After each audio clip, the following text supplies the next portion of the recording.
I'm very happy to welcome now Wim Grosemans.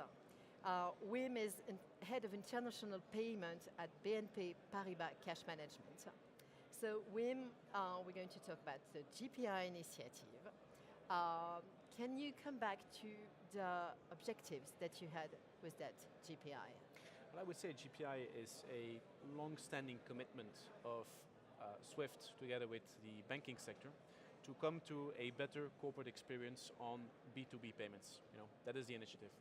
Now, I think we should distinguish short and long-term objectives. What we figured end of 2015 with SWIFT was, okay, let's try to move fast to address a number of priority issues that clients have with cross-border payments.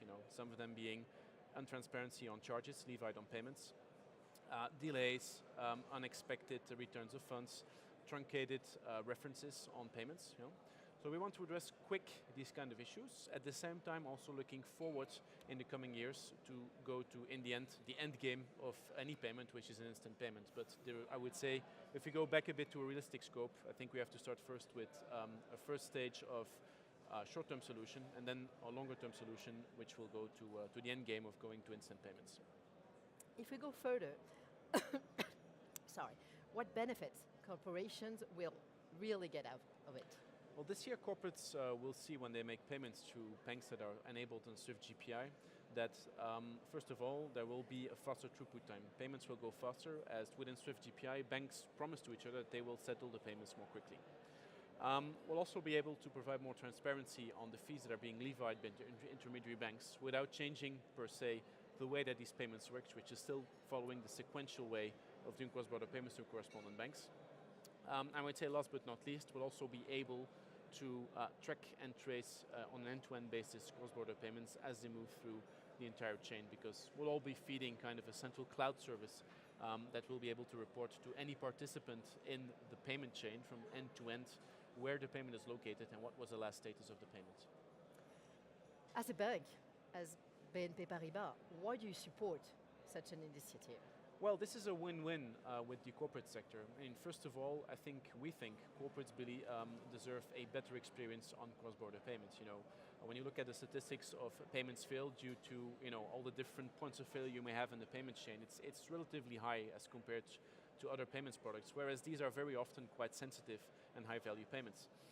At the same time, for banks it's also a challenge, because every time that a corporate has a problem, it becomes quite an intensive chore for us to go and look where the issue is. So, in the end it's a win-win, where the common ambition we have is to come to a new normal, which is a more efficient end-to-end market infrastructure for making cross-border payments.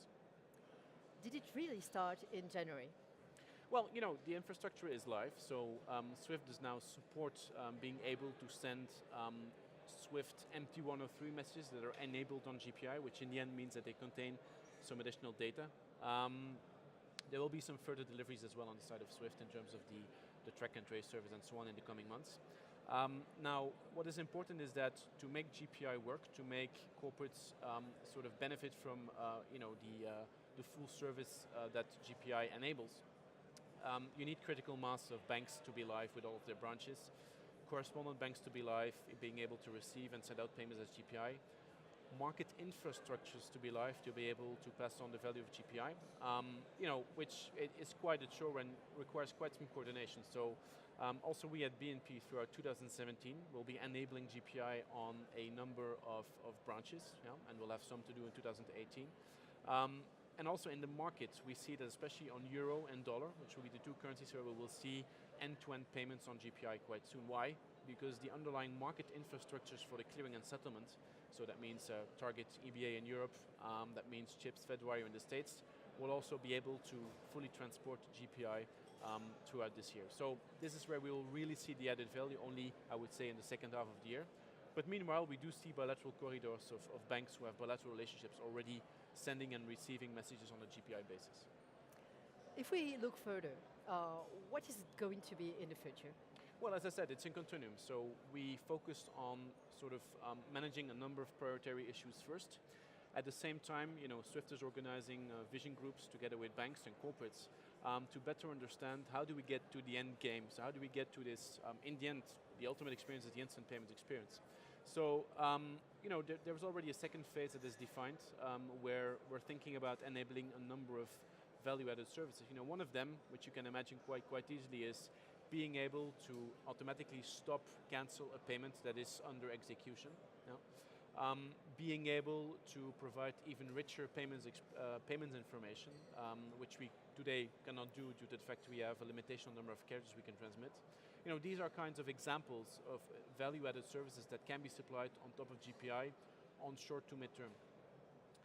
At the same time, looking forward to the end game, it's important we consider new technologies, for example, blockchain, to see how we can, go from a sequential way of processing payments to a fully integrated real-time process. And we're also already working together with Swift and other banks to sort of looking at the proof of concept around it to see, okay, how can we integrate these kind of new technologies to further improve the experience going from the first step. So it's really a combination of short-term added value that comes quickly, that is realistic to put quickly, combined with more mid and longer term reflections to continuously improve the corporate experience on B2B payments.